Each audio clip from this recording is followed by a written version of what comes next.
Hey there viewers, and welcome back to the channel. My name's Matt, and booting up on the screen is my IBM 5160 XT computer. This machine was the second iteration of the IBM PC, and this one's a little special. It is fitted with a 286 accelerator card that replaces the 8088 processor and replaces it basically with a 286 as well as a 287, which is the numeric pro processor. Today we're going to be playing Space Quest 2 on this computer, which is a nice representative game for the 286 era, so here we go. Space Quest 2 by the two guys from Andromeda, 1988 Sierra Online. So I believe 1988 was about the year it was released. It might have been 1987 because this is a later version. As we can see, it's Chapter 2. And if you've watched the channel, you would have seen my playthrough of Chapter 1, which was, I believe, called the Sarien Encounter, whereas this one is called Vohol's Revenge. We can see it was designed by Mark Crowe and Scott Murphy, just like the original Space Quest, and the game development system and all that sort of thing is still AGI, so it's all very, very similar. Again, graphics by Mark Crowe, and this was basically brought about because of the immense success of the first chapter. So, as you recall in our last chapter, you've just foiled the Sariens' fiendish plot to rule the galaxy by using a star generator as their weapon of destruction. You become a hero by saving countless lives and returning the star generator technology into safe hands. Life was beautiful. But heroes come and go, and people soon forgot. Your celebrated herodom slowly fades, leaving you, once again, a janitor. The promotion to head janitor was no consolation, especially since you were the only member of the janitorial staff, nor was the transfer to Orbital Station 4. Sweating like a pork beast in a pressure suit while relocating space debris in zero gravity just wasn't your idea of a good time. Life sucks. Again. So here we can see where we've got Orbital Station 4 on the screen. And incoming is a ship. So this ship is going to basically feature in the story in about, I'm going to say 4 or 5 minutes. So it's going into the docking bay, parking up. And like Space Quest 1, we're asked to log in for duty. Now I'm just going to leave this blank because that gives us our normal character name of Roger Wilco. So Orbital Station 4 is one of many orbiting Xenon, your home planet. It is a transfer point for travelers seeking transportation to various planets in the Xenon system. As we begin this chapter of our story, we find you, Roger Wilco, ace janitor, doing what you do best. Sweeping the old space debris. So yeah, as it said, life kind of sucks. You're still out here just doing your janitor thing. Saved the galaxy, but didn't really get much thanks in the end. But a beep emanates from your wristwatch. You release your grip on the broom. Oh no. That broom is gone. The broom floats away, never to be used again. That makes the third one this week. Wait till your boss finds out. So yeah, like Space Quest 1, Roger Wilco is not exactly the most, careful and intelligent person in this fictional world. But that's fine. He is a very good hero, and he sort of bumbles away all the way to the right, I guess, solution to every puzzle right at the end. So we noticed our watch kind of beeps. So let's have a look at our watch. So we can see we've got 3 buttons. Let's start with H. So H is our horoscope. So your horoscope for today: keep up the good work. Today could bring that big promotion you think you deserve. Don't take any wooden buckazoids. The classic. Let's go C for, I think it's communicator. Yeah, there we go. Roger Wilco, get in here on the double. You've got a mess to clean up in the shuttle which just returned. One of the passengers got space sick on the way down. Besides, you should have been done out there an hour ago. Get a move on. So that's the shuttle we saw in the opening screen, just parking itself in the bay. So we notice the watch disappears, but let's just look at the watch again. And let's just press T for fun. And see, T is time and temp, so it's 11:26 and it's minus 47 degrees. So it's pretty cold. Alright, so let's just amble our way back up here. And this red looking disc thing is an airlock. So we kind of stand there, and whoop, we're rotated around and whisked away into the airlock chamber. So if you have a look on the left on the hanger, you can see Roger's classic clothes, same as Space Quest 1. And the classic purple sleeves and grey. So let's take our clothes. I think if you walk out the door on the left into the main control bay, you basically just get told you're an idiot and you instantly die. While we're here, let's open up these lockers. So we'll look inside a locker, see what we've got. So you bravely peer into the locker to find a Rubik's Cube puzzle and your athletic supporter. I'm guessing they don't call it a Rubik's Cube for fear of trademark violation. That's fine. Let's take the cube, take the supporter. Oops. Okay. And let's look inside again. So, you bravely peer into the locker to find it empty. You can only wonder what left behind such a foul fragrance. So maybe that athletic supporter? Who knows? So let's just see what we've got in our inventory now. So you can see we've got the supporter, the puzzle, but we also have a dialect translator and an order form. The dialect translator is from Space Quest 1. That was the thing that we used to communicate with the people in Corona. So it's a bit of a carryover. But what is this order form? So this is an order form you remove from a magazine for a free Labion Terror Beast mating whistle. It's ready to be mailed. Sweet. So, not that it matters, but let's close the locker, keep it tidy. Let's not walk on the airlock and get sucked out into space. And head over here into the control room. Alright, what do we got going here? So we've got this balding dude sort of walking up. It's about time you got in here, Roger Wilco. Head for the shuttle bay on the double. I'm warning you, you're on your last leg around here, bud. One more screw up in your history. He then orders the transportation officer to send you directly to the shuttle bay and nowhere else until the job has been completed. So I guess the balding dude's our boss. Now, I'm just going to save it here, just because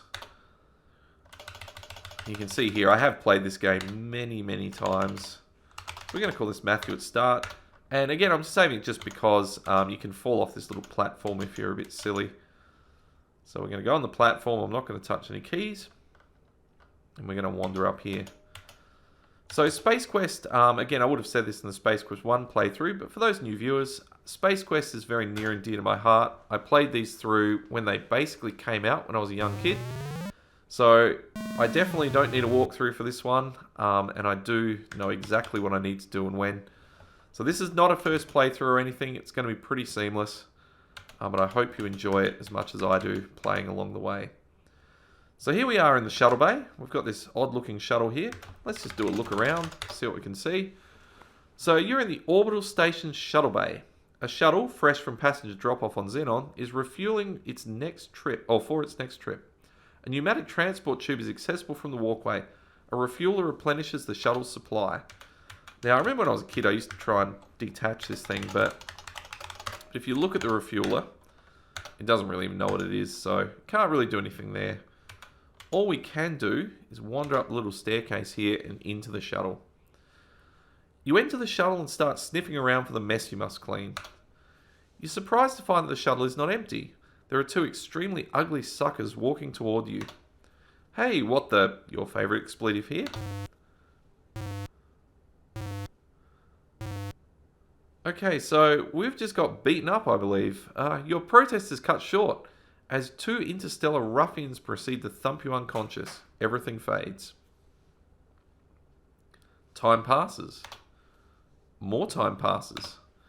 A strange dream turns into the realization that you have been shaken and talked to by a voice unfamiliar to you. A dull ache triggers a distant memory of a scuffle in which you were the focal point. I always love the language the two guys used. Upon awaking from your forced rest, it becomes quite apparent that you aren't in Kansas, Xenon anymore. You find that you're being held upright and under physical restraints from both sides by, you guess, the galactic goons you met on the shuttle. As you try to struggle free, you notice that your hands are tied behind your back. As the eyes dial into focus, you make out an oddly disfigured being seated before you. A sagging mass of flesh that appears to have been human at one time. Tubes and wires extend from his body, leading to machines which keep him alive. Suddenly, his visage stirs, and he begins to speak. Well, well, did we have a nice nap? I thought we would have to resort to drastic measures to wake you. Oh well. Welcome to my humble fortress, Roger Wilco. The name's Vohol, Sludge Vohol. I was the genius behind the star generator when it was still in the concept stages. It was to be my ultimate war weapon until some sissy pants scientist decided it would be better to use saving lives rather than destroying them. What a waste of technology. Excuse me if I sound bitter. Anyway, you ruined my Sarien operation. I was going to use the star generator to make Xenon pay for what they did to me. They were going to know my wrath in a big way. You somehow managed to change all of that. Oh, I suppose I should have known better than to use those mental midget Sariens. That's not the point, however. You are responsible, and you shall pay. Besides, I have another plan, and you'll not be around to foil it. I have devised a plan so horrible, so frightening, so diabolical, that no one will be able to stop me. Observe my latest creation. I intend to infest your planet with thousands of these genetically engineered door-to-door life insurance salesmen. I will at last reap the sweet revenge from the scientific community that mocked me. My plan was to kill you, but I've had a change of heart. Ha ha ha. Get it? He peers down at the hoses protruding from his chest and connected to a life support system. Forgive me, I'm a kidder. I've decided I would get much more enjoyment watching you suffer. My associates will escort you to the surface of Labion, where you'll perform many painful hours of manual labor in my mines. Be seeing you. An injection renders you unconscious. Your drugged carcass is loaded onto a shuttle. Upon reviving, you look through the viewing port to see Volhol's massive asteroid fortress getting smaller. So you can see here we've launched out of this massive asteroid kind of orbiting this weird little planet down here. And down comes the shuttle. And yeah, we're in a bit of trouble here. After touching down on a giant landing platform, you are ushered onto a hovercraft waiting to transport you to the mining site. Utter despair sets in. Now, for some reason, like even now when I look at it when I was little, this hovercraft, if you look at the front, it kind of looks like a turtle head, like pointing out at the front for some reason. I don't know if that's just me, or maybe you can see it yourself as you're watching the video. Maybe leave a comment if you think it looks like a turtle head, just for fun. Anyway, we're cruising along here. We're in a bit of trouble. These two monkey-looking dudes are like, I don't know, taking us to this mine. And yeah, we're obviously in for a bad time. But what's going on here? Uh-oh. Oh, great. I suppose we're out of fuel. Way to go, Gorf Breath. Don't blame me. It was your turn to fill up. You're always forgetting to do it. Wait till the master finds out. You're in big trouble. Hey, don't talk to me that way, you slime bucket. I filled it last time, dip. The argument between the two guards is cut short as gravity reasserts itself.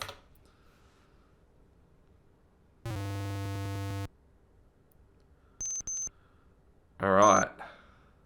So lucky for us. Good thing that guard broke your fall. He doesn't look too happy about it though. So yeah, the two guards are kind of these genetically engineered sort of monkey type people that Vohol has created for doing his bidding, so to speak. And luckily, yeah, one of them just broke our fall on the way down. Now, at this point, we're on Labion. We have no idea what's going on like usual, and it's up to us to find a way out of this situation. So let's do a look around, see what's going on. You seem to be in a rather exotic forest. The growth here is unlike anything you are used to. On the ground lies the wreckage of the hovercraft you crashed in. Nearby are the bodies of your former captors. So let's just look at the body. The guard appears to be less thick than you remember him. Many of his formerly contained bodily fluids seem to be at large. Let's search the guard. You search the grotesque body and find a small, thin, magnetic card. It looks like a key card. You seem to recall seeing one somewhere in the past. Let's take the key card. Now you can hear that beeping noise kind of going on in the background. Let's have a look at the hovercraft. The hovercraft has been reduced to a mound of twisted wreckage. Everything that was straight is bent. Everything that was bent is benter. There appear to be no salvageable parts. So, by typing look inside craft, notice we get a slightly different reply that says, you notice a button with a flashing light next to it. It seems to be emitting a high-pitched beep. So that sounds like a homing signal. So let's press that button. You press the button, the light goes dark, you no longer hear the high-pitched beep. So, if you don't press the button, that homing signal allows Vohol's goons to come and find you, and basically you're done for at that point. So, that is a very necessary step. So while we're here, we've got another guard. Let's search this body. You search the grotesque body and find nothing. Okay, so now, since we're on the planet, let's do another save. Matthew on, Labby on. Awesome. So around here, there's a few things to sort of check out and do. Just for fun, notice there's kind of a square or like a rectangle here pattern in the grass. I'm just going to save it right next to here because you probably guessed nothing good's going to come of this. But just for fun, if we walk here. You fall to the bottom of a concealed pit. You might have survived the fall had you not come into contact with several 30-centimetre long spikes planted vertically along the bottom of the pit. So that's a classic hunting pit for things to like basically step into. But another senseless tragedy. You can help prevent this. Vote yes on lobotomies for adventure game designers. Thank you for playing Space Quest 2, Roger Wilco. You've been most entertaining. One thing I do love about this game is that it came from a different time. So, computer games these days are made with a huge amount of realism and a lot more sort of, I guess, crude humor, you'd say. So there's a lot more things like swearing and that sort of thing make their way into the games to give it the atmosphere. Whereas these relied on a lot of kind of cleverly worded puns and just well thought out, just funny ways to die, which would probably never happen in real life. But here we are on another screen that's not important to the game, but just fun. So we're standing in a dark and damp portion of the forest. There are some very large mushroom-like growths here. Look, mushroom. Aside from their enormous size, they appear to be your average garden variety mushrooms. I wonder if we can eat a mushroom. That isn't necessary in this game. Well, let's get close to it and... Oh. The mushrooms seems to have eaten us. Holy jeez, boy. That mushroom thing sucked you clean up. You can't move a muscle nor see a speck of light. You begin to feeling waves of tingling, warmth, and moisture. Suddenly, it's not so bad in here. Wow, check out the colours, dude. Your body and mind enjoy the short-lived buzz that is the side effect of the lethal poison you now marinate in. You're oblivious to the end. Not a bad way to go, actually. But it is sure early in the game. I had high hopes for you. They said, who? Roger Wilco? Not a chance. That chump won't last 20 minutes. I said, no way, Roger Wilco isn't that lame. So anyway, don't make me look stupid too. It's been a pleasure watching you play Space Quest 2. So, yeah, just another sort of, again, humorous way that the two writers, Scott Murphy and Mark Crow, kind of wrote into this, just to sort of have some fun ways to die and, again, provide some fun commentary along the way. Alright, so let's get back to actually what we need to do in the game. So, let's wander off towards these bushes here and into the clearing that lies beyond. So, up here, you can kind of see we've got a nice little clearing, a couple of trees, a rock, some grass, that sort of stuff. But suddenly, from somewhere to the east, you hear a twang followed by a high-pitched shriek. So we'd better check out what's going on here.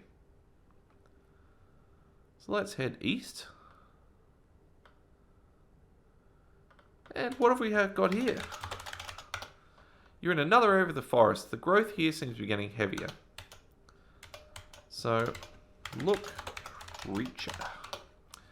This little creature caught in the snare has thick-looking pinkish skin. He looks to be less than a meter tall. He doesn't seem too thrilled with his predicament. Well, let's help this little dude out. Let's untie him.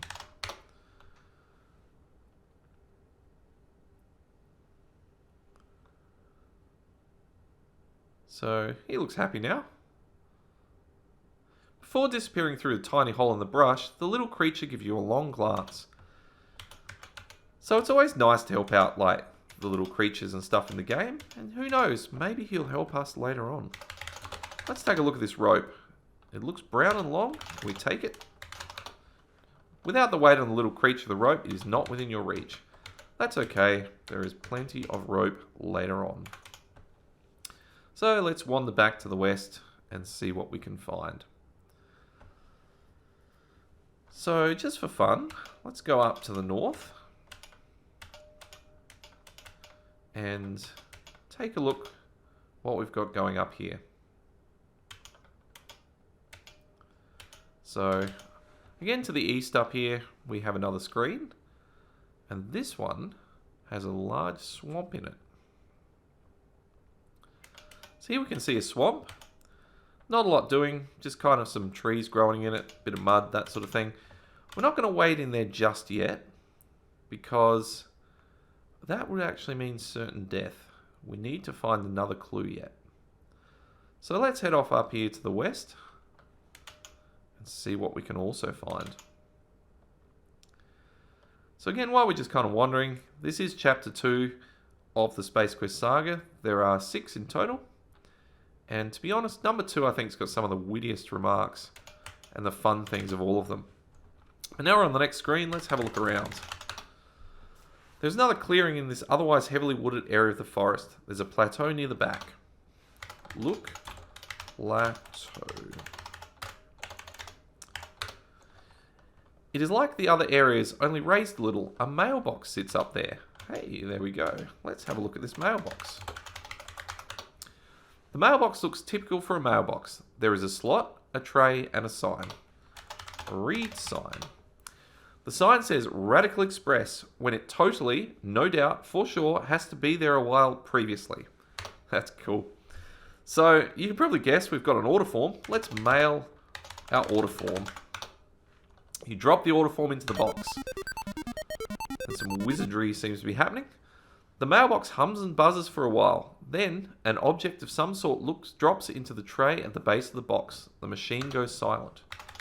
Let's take a look at that tray. The tray is actually a small indentation in the lower part of the machine. It is currently bearing what looks to be a whistle. Take whistle. Sweet. So, as the advert had said on the sign, when it absolutely had to be there a while previously, we have got our whistle instantaneously. Now, from what I remember, I'm going to just save it here. Let's go, still on Labion, nothing bad's happened. We can kind of walk all the way around to get to this clearing, but from what I remember, you can kind of just dive off this cliff, and it doesn't kill you. Thanks to some fancy footwork, you're now picking yourself up off the ground after barely surviving a fall down a small cliff. Classic. So it saves a little bit of time, but I think if you do it twice, it actually kills you. So do it at your own peril. Let's have a look at the ground here. What are these weird things? The ground looks like everywhere else, with the exception of some growths which look like spores or pods. Looks spore. Spores are light blue and bulb-shaped. They seem to be loosely attached to the ground. Now, these spores, if you run into them, they actually knock you unconscious, which I'm not going to do because you then got to wait about 5 minutes to regain consciousness. But if we're careful, we can actually take one of the spores. And given the fact that if I did run into it and knocks us unconscious, we've got that bit of knowledge that maybe we can use that to, you know, render something unconscious, maybe a creature we come onto or something like that. So we have a spore at our disposal. Now this is the fun part. At the back there, let's look at that creature. You can see a little guy across the clearing picking some sort of berries from a bush. So that's a little bit of a clue. I was hoping when we walked up to the river just before, or the swamp just before, we'd actually see this little guy there with the berries. But it appears we actually have to come to this screen first to trigger it. Now, notice there's this kind of maze-looking thing and a pulsating, I'm not sure what you call it, little creature, big creature. Let's look at the maze, or look around. The ground is soiled. Look, plant. All the bushes look the same, except for one at the far end of the clearing, which has berries growing on it. So I'm not sure what the keyword is to look at this growth thing on the ground here, but that's okay. Let's do another look. Okay, that's all right. I'm definitely going to save it here because, so you notice that save game was actually called After Maze. You can probably guess this is going to be a bit tricky. So let's say we just walk straight into it. So it looks like the vine just wraps a medial around us, and then this, I don't know what you would call this thing. It kind of looks like a jellyfish to me, but it comes and sort of sucks us up, returns back to its little landing pad, and good. You've succeeded in establishing contact with one of this planet's life forms, and it looks like you'll get to examine it up and close and personal. The giant root-looking thing is giving you a guided tour of its digestive system. What you experience next is too horrible to describe. Let's just say that you die as a result. You are dead, trust me. It may please you to know that during the night, you didn't digest well. For a while, gastric distress made it extremely unpopular with the other root monsters. Okay, it's called a root monster. Way to go, Wingnut. Once again, you've demonstrated your ability to sustain life. You quickly glance around the room to see if anyone saw you blow it. Oh, classic. As I said, I love the humour that they put into especially Space Quest 2.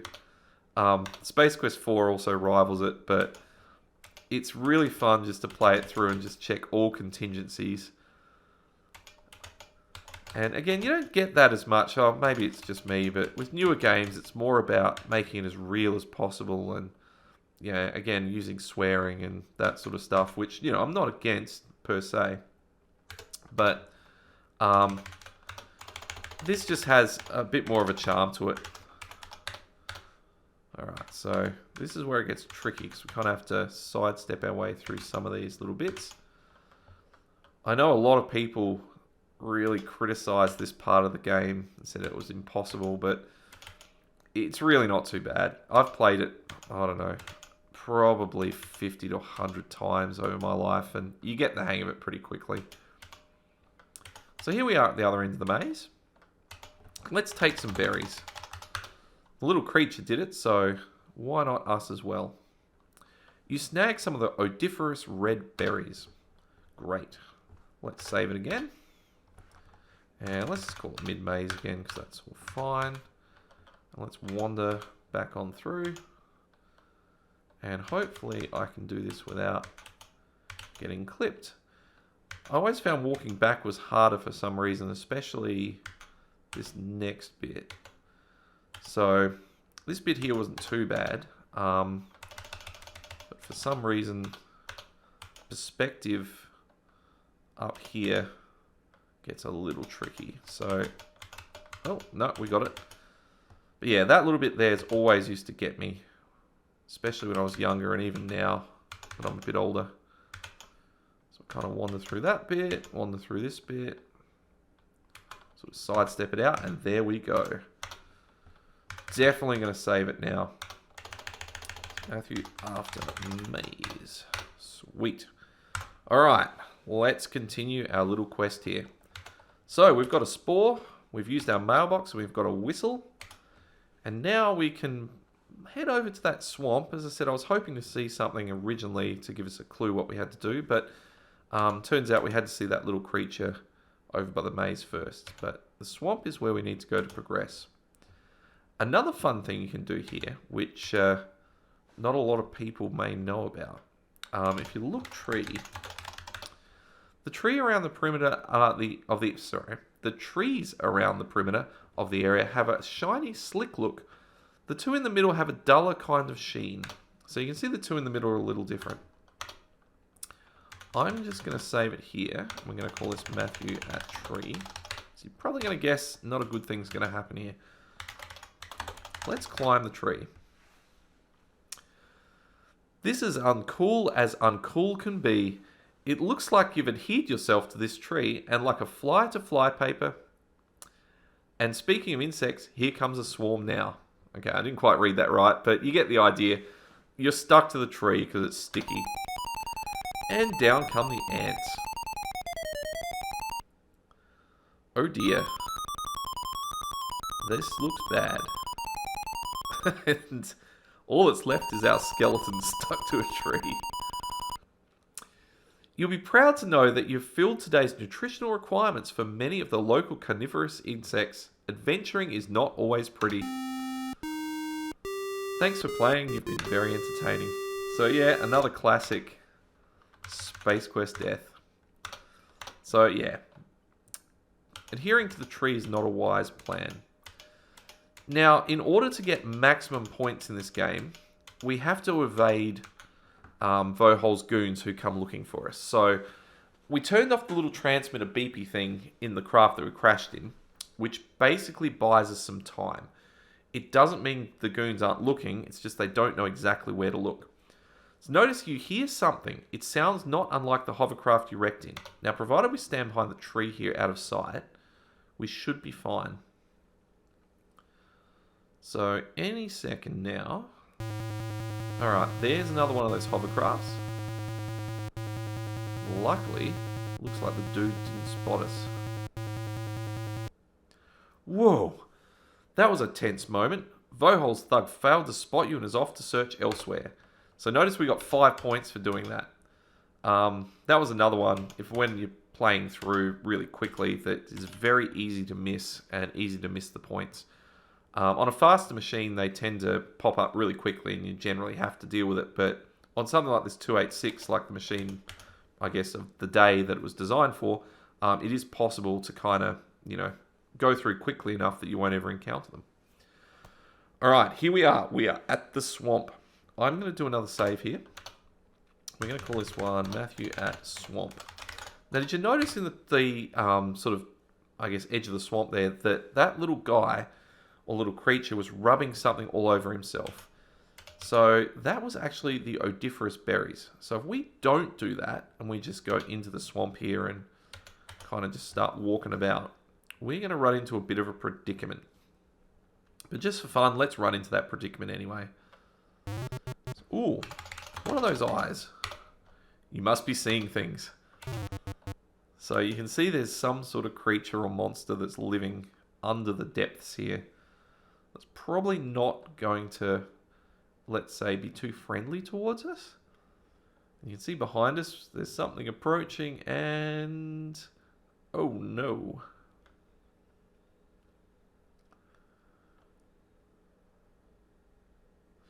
You feel something slimy clamp down on your leg and pull you beneath the surface. You struggle in vain to free yourself. Unfortunately, your desire to breathe results in the intake of a large quantity of swamp water. If the lack of oxygen hadn't killed you, the taste of the putrid water would have. Okay, so we're done. So let's actually do the right thing. And we'll mimic what the little creature did. So, rub berries on self.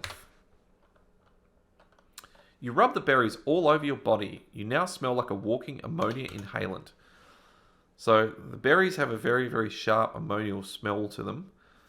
So I've got a funny feeling this is probably going to repel that swamp monster or whatever it is that is lurking beneath the depths. I always love the effects in this game too. You see the little ripples as the eyes kind of poke in and out of the water. It's a lot more advanced than Space Quest 1 was in that regard. So technically the resolution and the colours and all that are the same. But nonetheless, they managed to build in a bit more detail and a bit more animation. So just like last time, something clamped down on a leg, but almost as suddenly spits us back out. You distinctly hear the sounds of aquatic gagging and retching. Evidently, you had a bad aftertaste from the berries. So that was a bonus. We managed to stay alive. So if we kind of wander over here to the swamp, we find that we've stepped into a deeper area of the swamp. You are forced to swim. So this is actually a classic as well. So I'm just going to save it there as well because nothing bad's happened. You can type dive, which will work, but you need to take a deep breath. If you just dive, basically, so I'll quickly read this. You take a deep breath, filling your lungs to near bursting and head for the depths below. If you just dive, you don't take a deep enough breath and you won't actually make it kind of to the underwater cave that we need to. So that was another one that used to get me when I was younger. I used to think, oh man, I've just got to optimize my path and kind of, go this way a bit differently, but it is totally impossible to do unless you take a deep breath, as far as I'm aware. So we'll just kind of like, very weirdly kind of like bubble along here.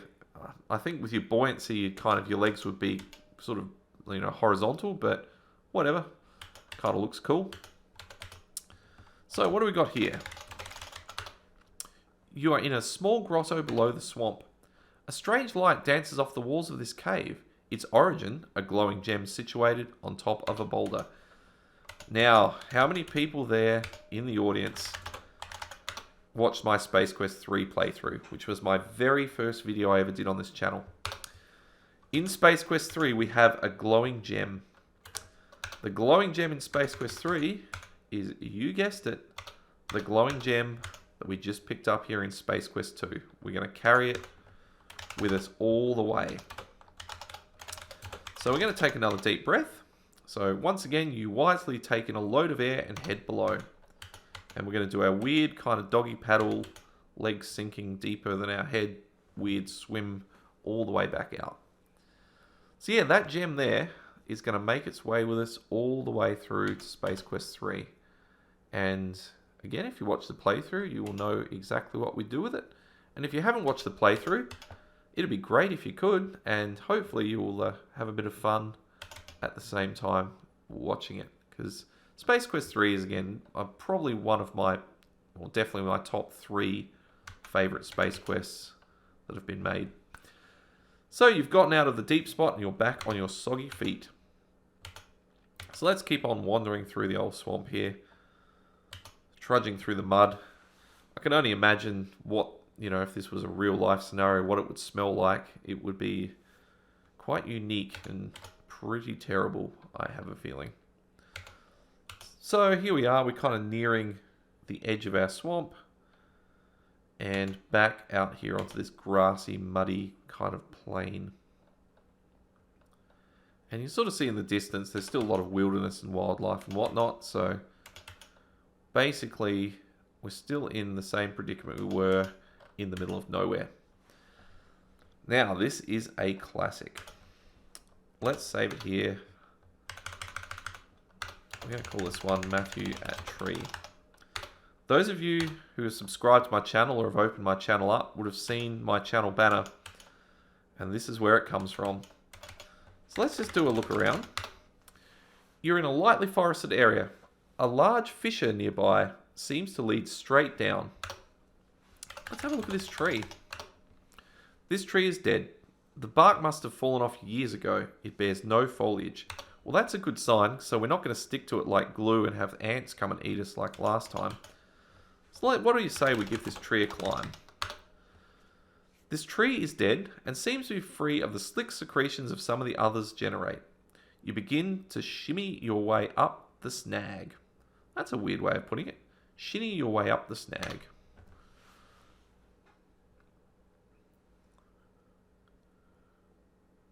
Crack! Oof. Holy log jams, Batman. You almost ate the big one. So yeah, that's my channel banner. I always thought that was hilarious, and I still do. You can just imagine if you did this in real life and feeling that thing break and then it just landing perfectly over the fissure with you just straddling it. And then sort of standing there with pause going, man, that was the luckiest thing that could have ever occurred to anyone in the universe. So, good for us. We've now got a log which basically spans the fissure. So we'll just give it a bit of a savage at the tree, just in case I step off the edge for some reason. And let's go for a wander through this, again, kind of cleared area with some trees floating around. And see if we can... Oh no. Yikes. You have been snared. Suspended above the ground, you are unable to move freely. So you're kind of in the same predicament that poor little creature was earlier in the game.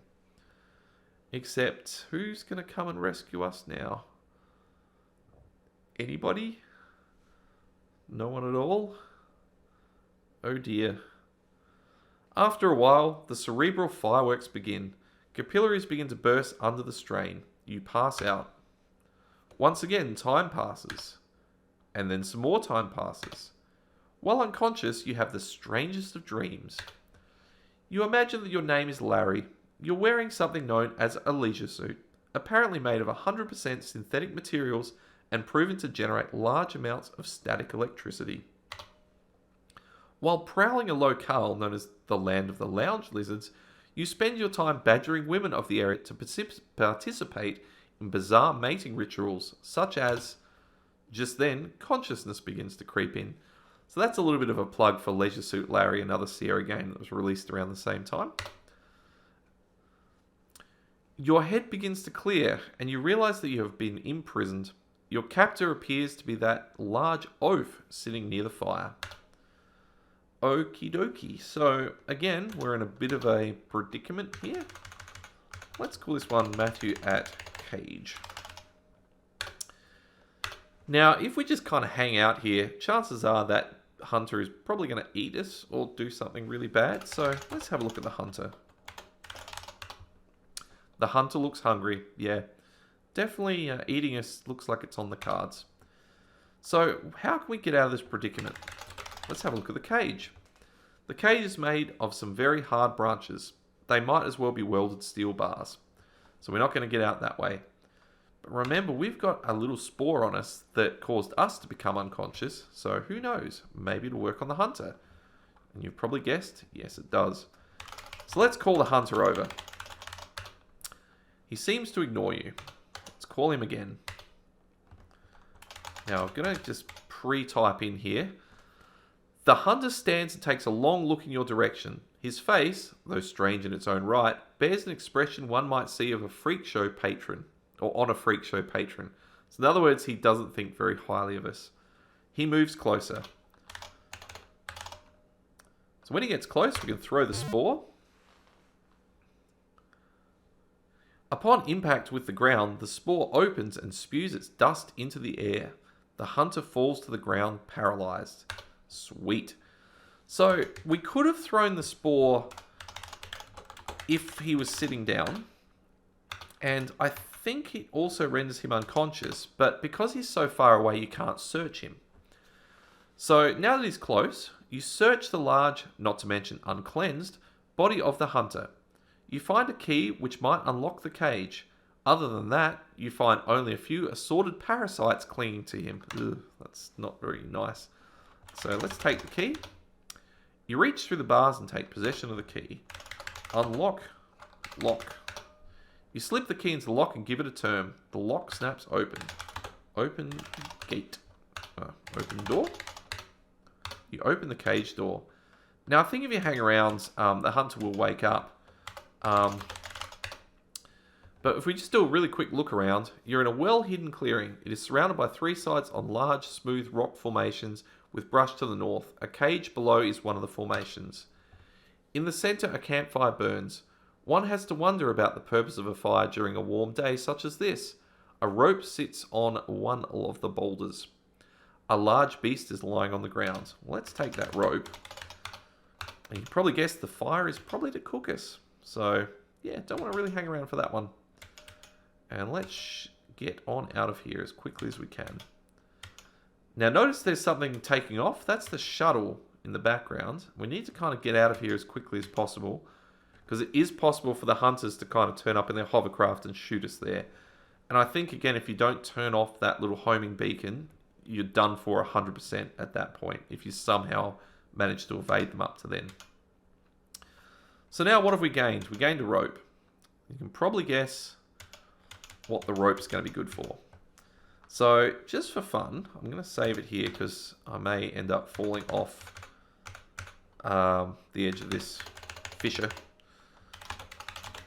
So Matthew at log again. Climb log. So let's shimmy away across. Now here's the classic. If I type tie rope, you'll have to specify whether you want to attach the rope to the stump or the log. Let's try the stump. And let's climb down the rope.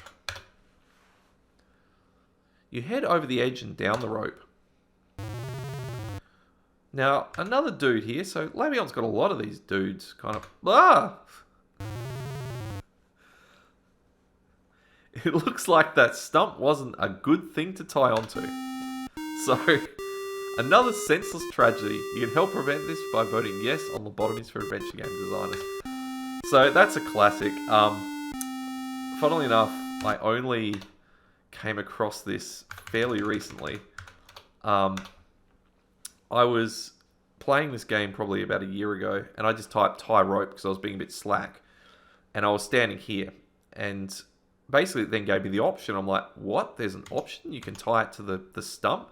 Because for the longest time, I was just climbing onto the log like this, and then tie rope to log. And it does that. And I assumed that was the only thing you could do. But again, I was being lazy and I just typed tie rope instead of tie rope to log. And it asked me if I could tie to the stump. So I thought I'd give it a try. But I was hoping... I was hoping that if I tied it to the stump, I could kind of have the rope dangling down close to the cave on the left. And I could avoid doing what I'm doing now. But as it turns out, it's just a red herring to... basically watch you fall to your death. So let's save it, and we're going to call this at rope, because it's certainly possible to stuff this up. So let's start to swing, but we need to be further down. Let's try again. So we're starting to swing here, and you can see we press F6 to release the grip on the rope. If I release the grip now, I'm just going to fall straight down the fissure, which is, suboptimal at best. However, if I sit here and I swing for a little while, this will allow me to kind of go into the cave. But if I swing for too long, I'm not sure what creature over here is going to grab me and eat me.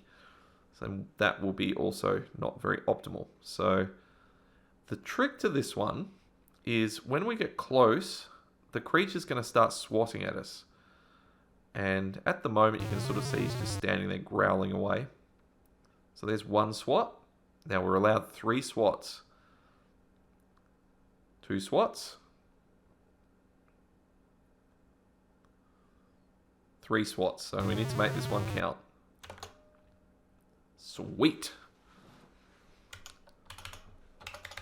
Let's have a look at the beast. He's a hearty-sized fellow. You would guess him to be quite an energy guzzler. His stare suggests serious calorific or caloric lust. So in other words, he's hungry. So yeah, let's not become food for that guy. Let's do another savage. And let's save this one at rope. That's fine. Let's wander into the cave. Now you can see it's quite dark in here. If we don't have the glowing gem, what will basically happen, actually I'll show you what will happen. You can kind of bumble around a bit. It's kind of like, moving the cursor around and kind of going back and forth and diagonal and whatnot. But you can see you don't get very far. I'm trying to work out, there is a way of doing it where you can get further. There we go. And let's keep on wandering. You hear the sound of many small, scratchy footsteps moving towards you. Ow! Gnash, growl, crunch, snap. So, you've just been felled by a killer cave beaver. You now know the meaning of excruciating when used in the reference to level of pain. So yeah, if we walk in here with no glowing gem, we're kind of stuffed. So, let's do another restorage. And let's try this again. Now we have to get in the dark for this to work. And you just type hold gem. Sorry for my slightly dodgy typing. I'm using a original IBM keyboard and the layout is very slightly different with the enter key. You take out the gem and hold it in your palm. The room is illuminated by its glow. You hear a small shriek and the sound of many footsteps moving away from you. So that just got rid of the cave beavers. And now we can sort of see the rocks we need to navigate around. And then all of a sudden... Uh-oh. The ground below your feet disappears. You tumble down through the darkness. Classic head over head. Alright. So we're dusting ourselves off here a little bit. That was a rather spectacular entrance. All systems seem to be intact though.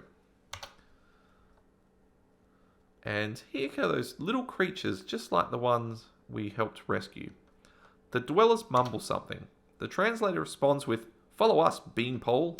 They hurry away. Now notice on the ground near where we fell out the cave, there's something sitting there. You see your glowing gem. It's important we take that back. Oh, let's take gem. Trying to be too smart for my own good. So now we've got a gem. So it's not really catastrophic if you don't pick it up, because immediately in a second you're going to realize you need it and you can just restore your gaming. It's not like you get towards the end and you have to start from almost at the beginning. Welcome to our canyon. You look to be from out of town. On behalf of all of us, I'd like you to thank you for saving our compadre from the hunters. You're welcome to stay in the canyon as long as you like. When you are ready to leave, simply say the word and my assistants will show you the only way out for a being of your size. When you leave, however, we must seal the exit behind you for our own protection. Goodbye and good luck. Okay folks, just looking at the time, it's been about 50 minutes, so that's going to end it for part 1 of the Space Quest 2 playthrough. If you've enjoyed the video, please give it a thumbs up. It really does help the channel to grow and it doesn't cost you guys a thing. Again, if you've enjoyed it, have a look at my other playthroughs. I've done Space Quest 3 and also Space Quest 1 to this point. And finally, again, if you've enjoyed the content and this is your thing, consider subscribing, which also really does help the channel to grow and gives me some motivation to make more of these videos. Thanks again for watching, and I'll catch you on the next one. Later.